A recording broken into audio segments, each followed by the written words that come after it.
नमस्कार। बीस न्यूज 24/7 में आप सभी को सुस्वागतम। दर्शक, लोकसभा में आज यानी बुधवार को वक्फ संशोधन विधेयक 2025 पर चर्चा के दौरान बीजेपी सांसद अनुराग ठाकुर ने कांग्रेस पर तीखा हमला बोला। उन्होंने कहा कि ये बिल कांग्रेस की तुष्टीकरण की राजनीति का अंतिम संस्कार करेगा, साथ ही ये तय करेगा कि देश संविधान के अनुसार ही चले। अनुराग ठाकुर ने वक्फ बोर्ड को भ्रष्टाचार और अत्याचार का अड्डा करार देते हुए कहा कि अब इसे बदलने का समय आ गया है। उन्होंने आरोप लगाया कि कांग्रेस और उसके सहयोगियों ने वक्फ संपत्तियों को अपने वोट बैंक के लिए एटीएम की तरह इस्तेमाल किया।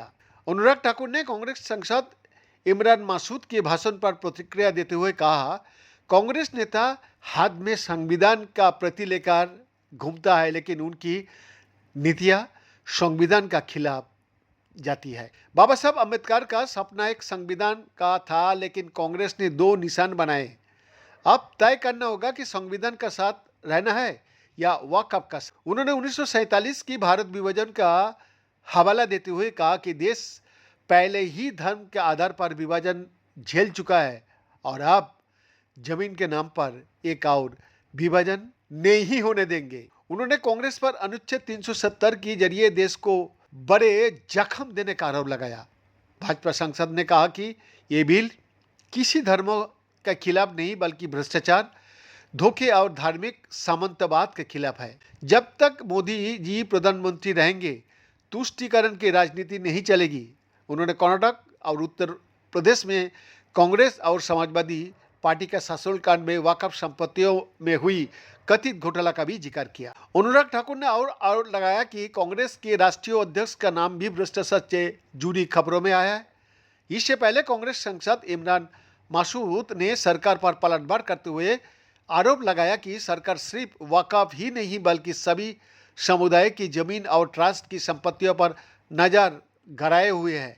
उन्होंने कहा कि इस विधेयक को बनाने में उन लोगों को शामिल किया गया जिन्हें वक्फ का सही ज्ञान ही नहीं है। वक्फ बोर्ड संशोधन विधेयक पर केंद्रीय गृह मंत्री अमित शाह ने लोकसभा में कहा कि वक्फ अरबी शब्द है। आज की भाषा में इसकी व्याख्या करें तो ये एक तरह का चैरिटेबल ट्रस्ट की तरह है। जहां तक भारत का सवाल है तो दिल्ली में सल्तनत काल के प्रारंभ में पहली बार वक्फ अस्तित्व में आया।